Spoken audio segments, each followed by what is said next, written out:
Welcome to the Grant Writing Simplified podcast. This is the place to learn how to make a big impact in your community through grant writing and nonprofit consulting. The world needs you to step forward as a grant writer and use your skills to lead with confidence. I'm Teresa Huff, former special ed teacher turned grant writer and nonprofit strategist. In my 20 years of freelancing, I've helped nonprofits triple their funding and exponentially increase their reach. Now I'm stepping up to mentor freelancers and nonprofit leaders like you who are ready to take your skills to the next level.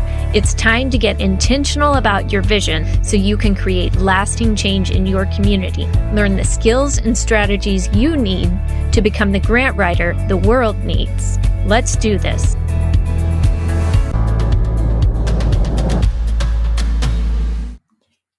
Hey friends, welcome. I have an incredible guest today, and this is a fascinating topic. I know you're going to love it.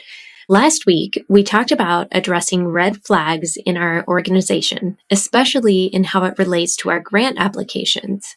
And we talked about how it's much better to address those upfront and be transparent to build trust with funders. We work on this kind of thing in the Fast Track to Grant Writer program, and I help students understand how to talk about these things with transparency so they can be proactive in their grant writing and help clients and help nonprofits design their programs in a way that invites funders to be a part of the solution. Before we can do that, though, nonprofits first need to acknowledge and be aware that there even are challenges. Sometimes these can be blind spots, either at the organizational level or at the personal level. We all have them. And this idea of blind spots is something that I've been pondering for quite some time. How can we find blind spots when, they're blind spots. So we can't exactly just say, I'm going to work on that blind spot today. We don't even know it exists, so we can't work on them even if we want to. It's not like when you decide, I want to run a marathon, even though I'm not in shape. But with that, you have a goal, and you can reverse engineer a plan to meet that goal. I know I'm not in shape. I want to run a marathon. Here's my plan to do it.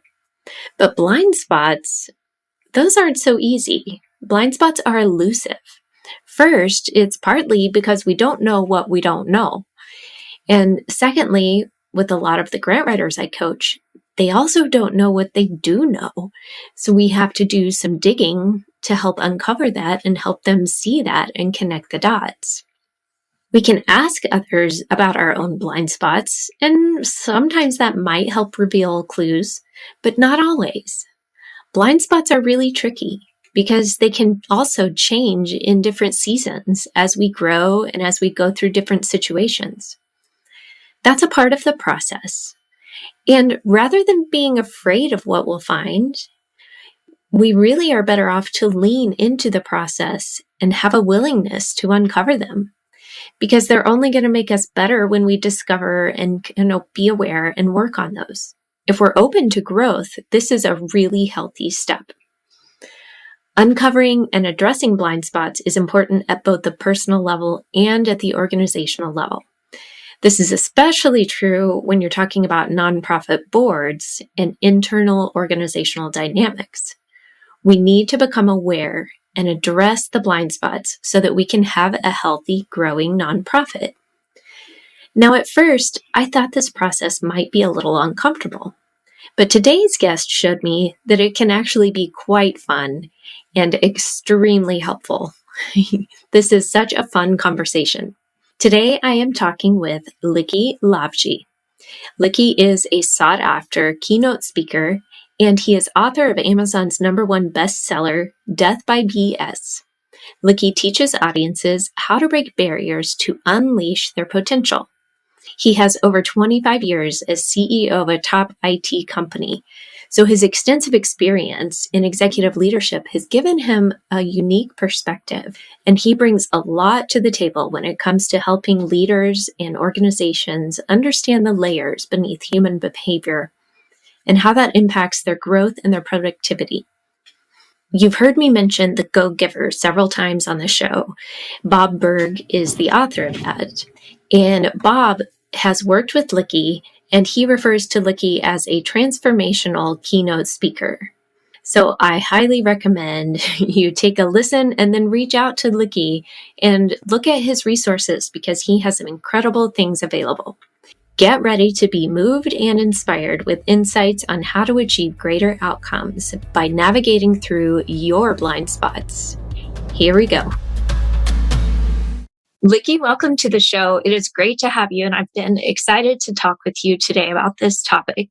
Before we get started, tell us a random fact about yourself. Boy, I love being put on the spot like that. Random spot. Let's see. I'm a long-distance cyclist. Ooh, by long distance, what do you mean? 100 to 125 kilometer, 150 kilometer. My longest ride has been 250 kilometers over 2 days. Wow. Yeah. that takes some stamina. Well, when you're riding for cancer, you got to find that strength in there. Ah, yeah. Interesting. That's a perfect tie-in. That goes to our topic today of finding your deeper motivation and your meaning for it, which is really what nonprofit work is all about. Exactly. And I love the work that you do, the impact that you have on a lot of people. It's incredible. Thanks. Teresa, thanks for reaching out and reaching out because you actually connected with one of my mentors, Bob Berg, and we're connected because of that. So I appreciate that. Yes, you're welcome. Well, I appreciate you coming on. This is a topic that's been sort of rolling around in my head for a while now. And when I came across your interview with Bob Berg, I immediately had to reach out and ask if you would be a resource here for my listeners. So I'm excited to dig in. Tell us what first drew you to this area of blind spots and really digging in and working on this. It was it's a 12-year journey that I've been on. 12 years ago, I was actually at a workshop and we're sitting, it's a personal development workshop. And I got to it because a couple of days earlier, I was sitting in my brother's office and somebody said to me, "Have you seen your brother?" I said, "Yeah, he's a different person. What's going on?" And literally the next day he came over and I opened the door and he gave me a hug. And I literally said, "Are you dying?" And he goes, "No." I said, "Well, why are you giving me a hug? We don't hug as a family." And he goes, "Oh no, I just want to give you a hug." He just brushed it off. That's weird. So then I heard that he had enrolled everybody in this personal development course. So I went into that and I sat there and I got to learn about some of my behaviors and the stories I was telling myself and why I was telling them. It was just a beginning impetus of looking within myself. I didn't know how that worked. So then I went on this journey for many years and I found a coach and he helped me through it. But the words blind spots weren't there at all. I just kind of kept on looking at, okay, why am I the way I am? Why are these emotions affecting me? Well, a buddy of mine gave me Emotional Intelligence 10 years ago and I never read it because I didn't know what that was. Fast forward, I had an IT company, I sold it. And I'm sitting at a beach, of course you retire, you sit at a beach and you enjoy life, right? On the 8th day, I woke up numb, like literally numb. Didn't know what had hit me. I called up my coach and he basically said to me, "Likky, this is one of the things that we've been trying to talk to you about is that you feel valued when you're talking to other people. You feel valued when you make an impact. And now that you've sold your business, you're not doing anything. You're not talking to people. You're not feeling valued. So let's find a way of getting that back somehow, but also understanding from inside why you don't feel valued." Now, high school dropout, 7 successful businesses, did really well. I still didn't feel valued.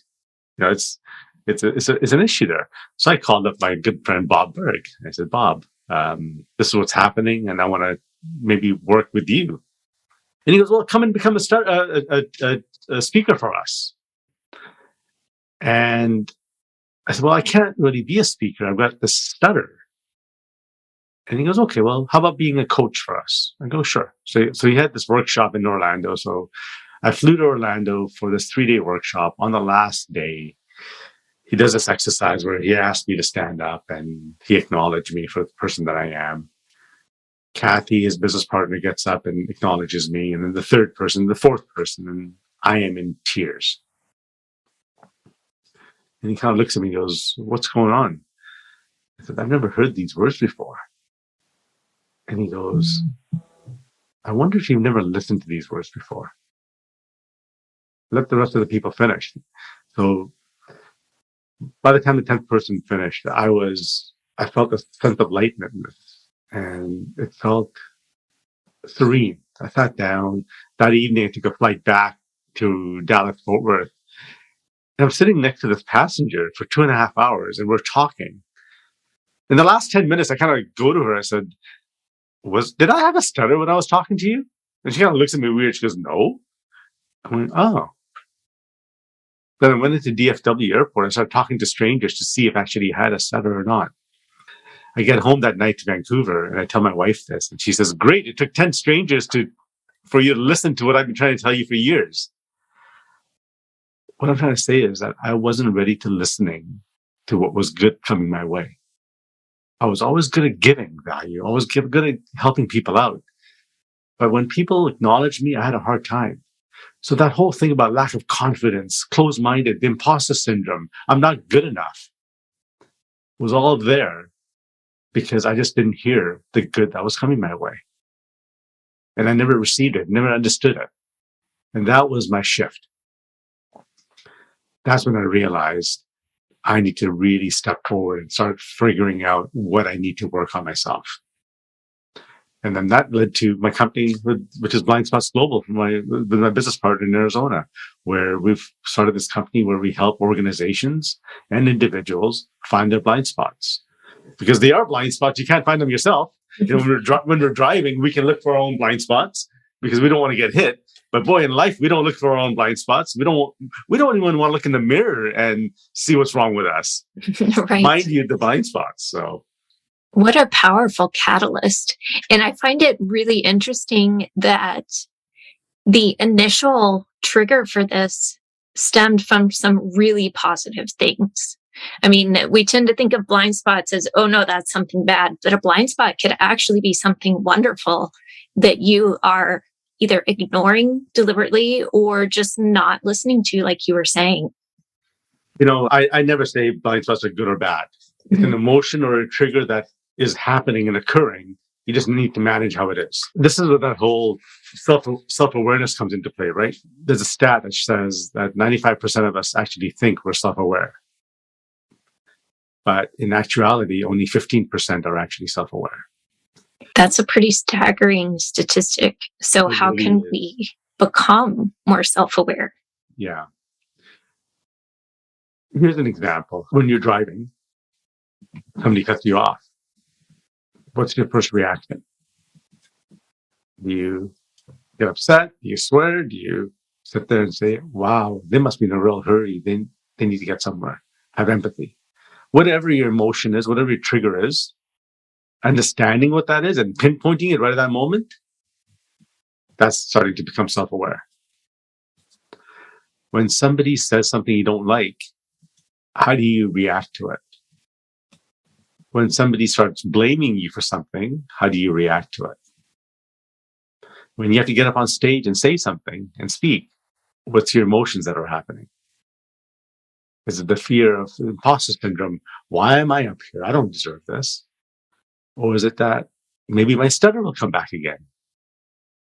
Whatever that is, understanding those emotions and how you react to them, then we can be self-aware. We're really good at being aware of other people's emotions and why they're behaving that way. Yes. But we can't. How can we actually understand other people's emotions when we don't understand our own? Mm-hmm. And that's that whole thing about being self-aware and understanding what our own blind spots are. Mm-hmm. Would you say it starts with paying attention, just simply paying attention, even in the little things? You know, right now, Teresa, you probably had a number of emotions from the start of this call till right now. Is this going to go well? Who's going to be listening? Am I asking the right questions? And I'm just throwing these things out there because that's what will come up for me. How are you managing that? What are your ways of the patterns that you would always manage that? Are you thinking about what I'm dealing with right now? Are you worried about that? Or are you just actually just present and having fun in this conversation? These are all things that came up in the last 19 minutes in this conversation. Just being aware it's coming up is huge. Being aware that there's an emotion that's occurring And how you're behaving to it, how you reacting to it is huge. Our emotions and our triggers are from our perceptions from the past event that happened. So, for example, if I just slam this desk right now, you may react differently. But it's not because I slammed the desk, because it triggered you from a past experience and it took you back. And your emotion is going to be based around that. So we need to go back to that. So I'll go back to my stutter. It took me 35 years to realize why I had a stutter. I knew I didn't have one when I was born. I'd seen psychologists, seen psychiatrists, because we knew it was an emotional situation. The work that I did with my coaches and counselors went back to realize that it was when I was 10 years old, when I landed into Canada as an immigrant, my teacher had asked me to get up in front of the class and share a story. And when I got up, the kids started laughing. And one of the kids actually said, "Go back to where you came from." How traumatic. When I was 10 years old, I didn't know. So I sat at my desk and started crying. And the next day, the life of Likky not being good enough, doesn't belong, not worthy, the life of Likky with a stutter started. I held on to that for 35 years. Got bullied. I was diagnosed with ADD and ADHD because of that. And in reality, it was my anxiety that was actually occurring in class. It wasn't the lack of learning, but I dropped out of high school because I didn't belong. So once you understand your emotions and your triggers, you've got to go back and understand where they came from. And that's that key blind spot. And then you can reprogram the narrative around it. Exactly. I keep on thinking high school dropout. No, I'm not a high school dropout. I had to leave high school because I couldn't learn there. Mm-hmm. I am fairly intelligent. I can get through anything I need to get through. So it wasn't that I wasn't smart enough to finish high school. It just I couldn't learn in that environment. Mm-hmm. And deciding not to let that define you. Exactly. And that's that narrative that we had to change. Imagine how many of us that are listening to this right now didn't get a degree, didn't do this, didn't do that, and feeling that imposter syndrome every time you're in front of people. One of the interesting parts is right now I picked up a client which is at a large university in Canada. And I remember driving up to that university client for the first time. And it was actually the university where my daughter graduated from. And the sign said, "Convocation ceremonies go over here." And then I had to go to the admin building. And as I'm walking in there, I'm actually laughing. I said, a high school dropout teaching a bunch of deans how to have self-awareness. So it's actually kind of funny. Wow. That is a really good example because I hear so many people coming to me saying, "Do I have what it takes to be a grant writer? I don't know if I've got the skills. I don't know how to find clients. I don't know if I'm good enough." And the imposter syndrome is kicking in hard. But when we start digging into it, they have the skills, the intelligence, the background, so many things that they just need to own it and step into that. And what you're saying speaks very much to that idea. Yeah. And, I know I don't want to fly a plane, but I know I can learn to fly a plane. I just choose not to. Mm-hmm. I know I don't want to bungee jump because I'm scared of heights, but I know I can do it, but I choose not to. But there's a narrative behind that, right? It's our limiting belief that puts us into play. Like the whole bungee jumping thing, I had to work that because I was scared of heights. And I know I wasn't scared of heights because I remember climbing things. And as a kid, you're always jumping around. So something had to happen to cause that. And I remember when I think it was 12 or 13 years old, I was at the CN Tower in Toronto with my cousin. And we were at this they've got this huge outdoor platform, which is caged, but it's open wind. And I was just looking like this, and my cousin came from behind and pushed me against it. I wasn't going to go anywhere, but that was the impetus of me being scared of heights. Mm-hmm. So I had to go back and relive that and understand that was just a joke and it wasn't reality.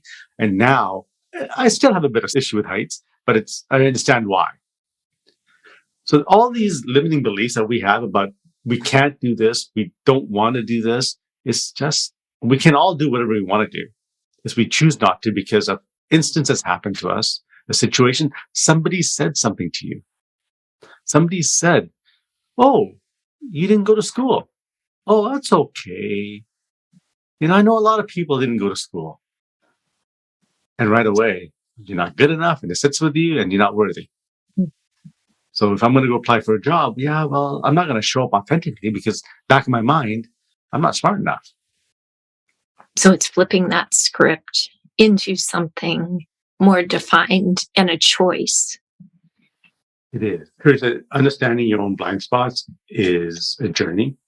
I uncovered a huge one this weekend, and I won't get into it right now, but it was a huge one that there's a missing piece of my behavior that I just couldn't understand. An incident happened, reaction happened. A really close friend called me out on it because I gave the space to do it. And then I was able to say, that makes sense. And That's powerful. Yeah, it is. And the biggest reason I do that because I know the more I find my blind spots, the more of them I find, the better human being I can be and authentically show up. Bob Berg has 5 laws in his book, right? And number 4 is law of authenticity. The most valuable gift you have to offer is yourself. How can you offer yourself if you don't know who yourself is? So I'm on a journey to find out who the authentic self is and bring that person back out again. So I'm looking for them all the time. And I'm open to hearing from people, calling me out. And, my trusted circle has full carte blanche to call up my blind spots. And I've created that space. It's important to have that. And I like that you're making that distinction between who we choose to allow to speak into that and who we filter out and say, no, the person that said I wasn't good enough or I don't have enough degrees, they don't get to define that. But the person who knows me and cares about me and can say, hey, wait, you were out of line there. They're the ones I need to trust and listen to. You're absolutely right. And in organizations, that's very difficult because sometimes you don't know the other person that well.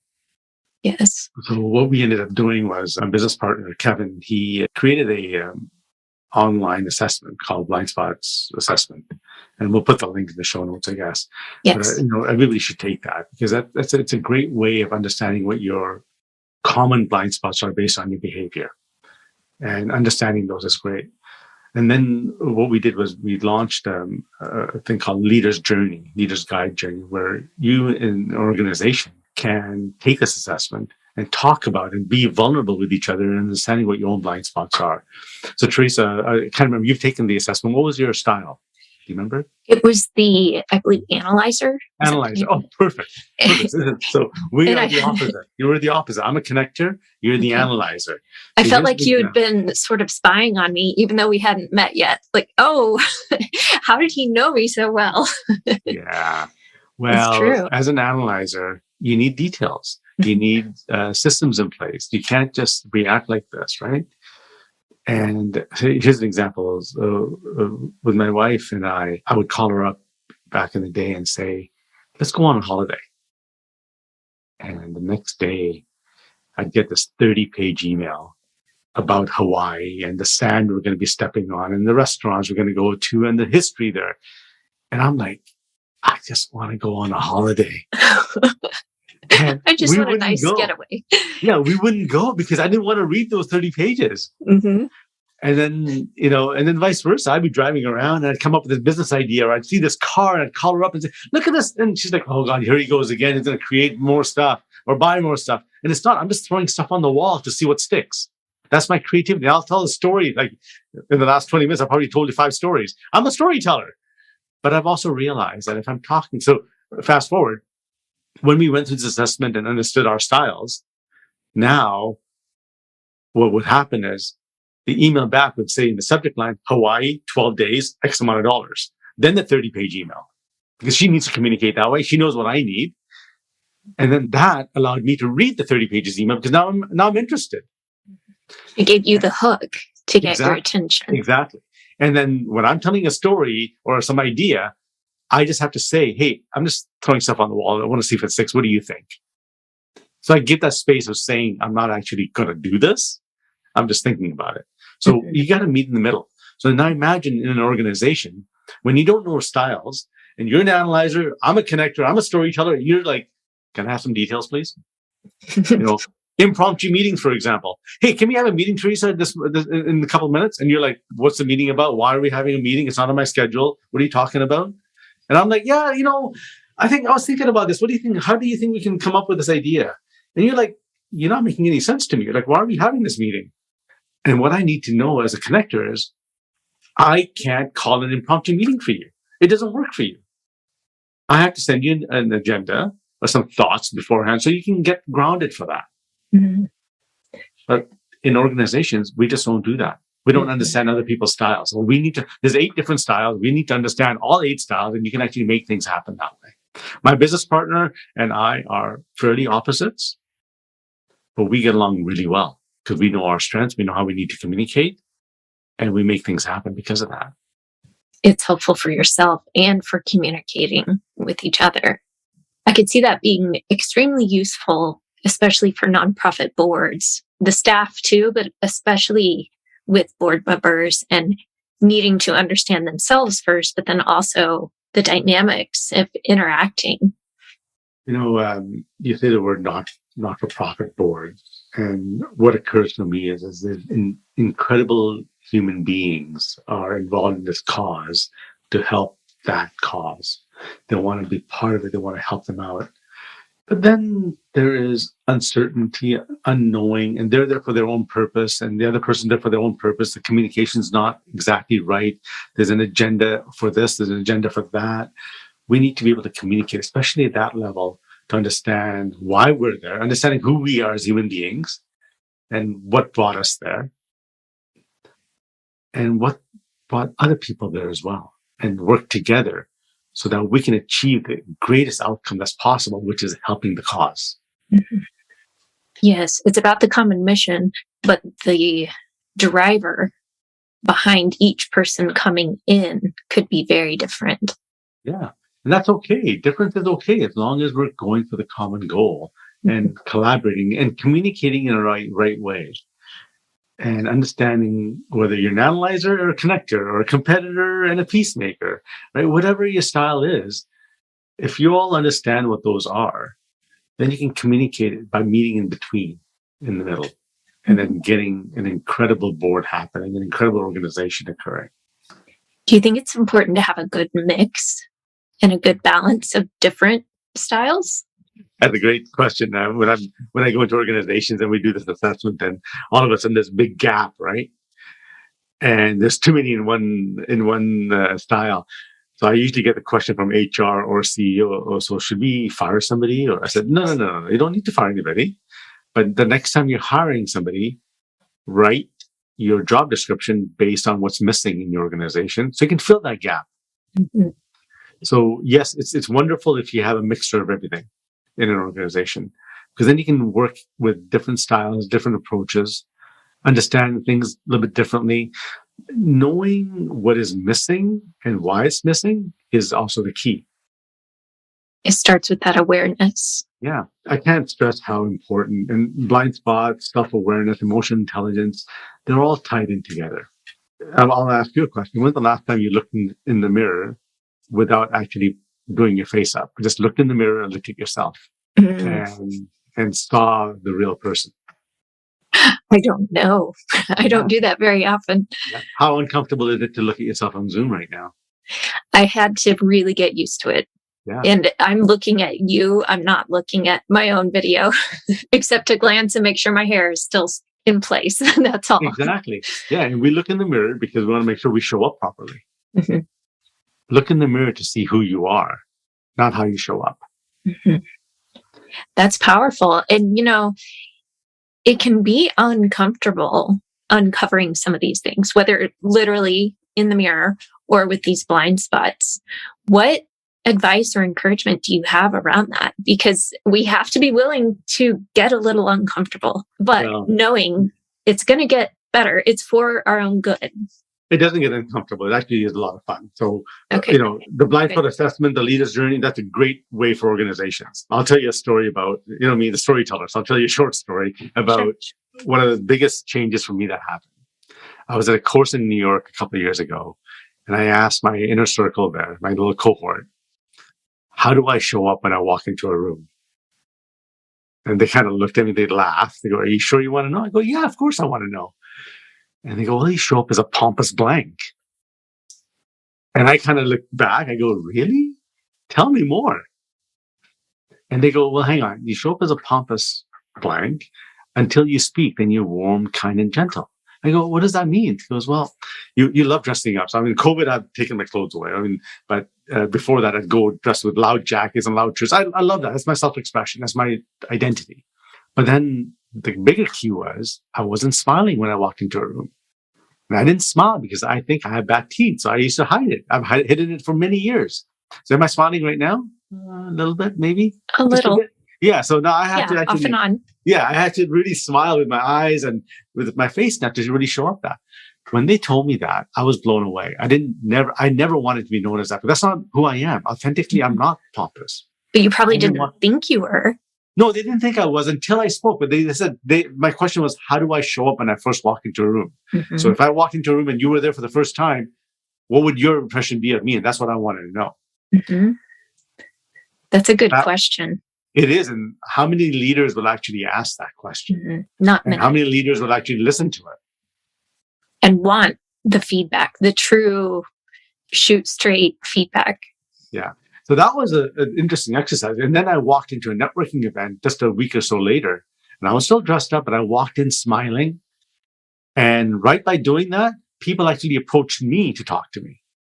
And that's when I learned, okay, just that little bit of a understanding of why I show up that way, dropping that guard with that facade, whatever I thought I had, it allowed for true connections to happen immediately. Connections happened before, but it was I'd have to go and talk to you. I'd have to come and reach out to you and have a conversation. But just by dropping that guard and smiling a bit, allowed people to approach me. Without even knowing it, you were putting up a barrier of sorts. Exactly. And that was just a small tweak that made a huge difference. Yeah. Blind Spots Global, we have our leadership program where we cover 7 laws. And one of the laws is the law of the facade, which is how we protect ourselves and how we guard ourselves. Mm-hmm. And once we drop that, or we understand, well, we can't drop that until we understand who we are. Then we drop that guard. And once we drop that guard, life opens up for you immediately. Mm-hmm. And if we can get a whole team to become more aware and do that, I bet that can just have exponential results. Yeah, I mean, we don't have much time right now, but I do have a client that we work with that they've grown from X amount to multiple amounts just in revenue. But the revenue wasn't the reason why we went in there. It was the happiness factor in the organization that changed. Mm-hmm. And when people are happy at work and they want to be there, they love Mondays and not hate Mondays. That's when we get excited because the revenues and the growth is going to happen. We know that. But it can't happen unless people there are authentically showing up and want to be there to help each other out. I love the way that can change the whole narrative around things just by those subtle shifts and creating that catalyst for the awareness. And it's in a unique, rather surprising way, which I kind of like doing things a little unconventional outside the box. And I think sometimes that's what we need, just something a little different. Well, I think there's a lot of leadership programs out there. There's a lot of things, a lot of books. I've got a lot of books behind me and I've read almost all of them, but there isn't a real way of saying, look within yourself. Mm-hmm. And having that trusted circle, having that coach, having that person to say, you're a good person. Let's just find where that is. It's hiding. You do belong. You are worthy. You do deserve it. Let's find out why you feel you don't. I can sit here and keep on saying, I'm okay, I'm smart, but that's just a facade. Now I'm putting up a guard saying I'm smart and I'm good enough and I can do this, but not understanding why I can do that and understanding the real reasons. It's just another facade. Now you're taking the facade of not being good enough, protecting it with I am good enough and not knowing the gap in between. Mm-hmm. And that's where we need to dig in to figure out and bridge that gap. Exactly. Well, before we wrap up, would you share a resource that has been especially meaningful to you through your journey? Yeah, well, there's two things. It's Bob Berg's book that was incredible for me, The Go Givers, and our assessment. It's been a change for me, but it's been a huge change for everybody who's taken it, and that's what really helps us. Because when I do one-on-one executive coaching, it takes me 2 or 3 sessions to really understand somebody. I can see the blind spots right off the bat. My business card says BS Navigator, by the way. So I can sense the blind spots, but to build that trust, it takes 2 or 3 sessions for me to be able to call them out. And to break down the facade. Yeah. And then this assessment breaks it down right away. And it's a piece of white paper that says, this is your potential blind spots. What do you think? So there's no guards involved. There's no emotions involved in that. So that tool really fast tracks a way of people changing, people understanding themselves, being a little bit more self-aware, understanding why they behave that way. And then if they can do the leader's guide journey, they then will also get an understanding of why others behave the way they do and what are their blind spots.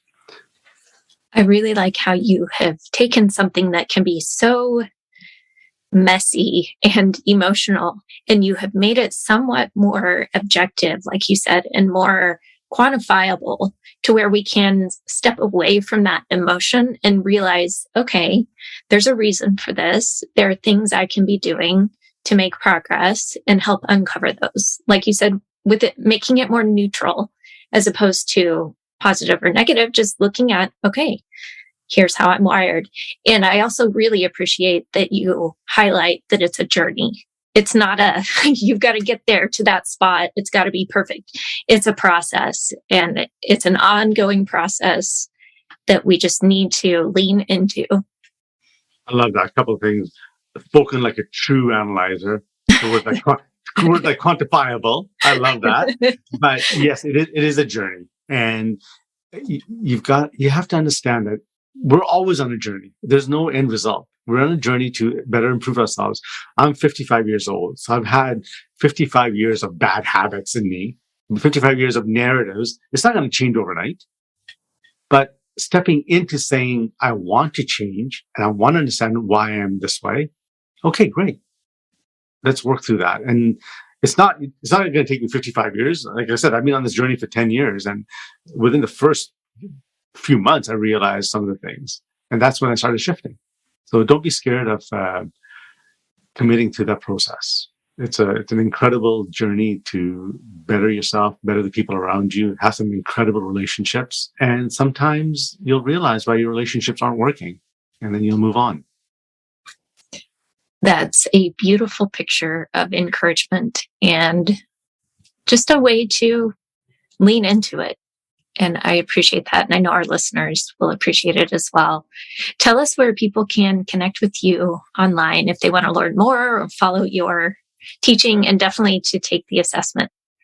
Perfect. The couple of resources. It's LikkyLavij.com. And then the other one is blindspotsglobal.com.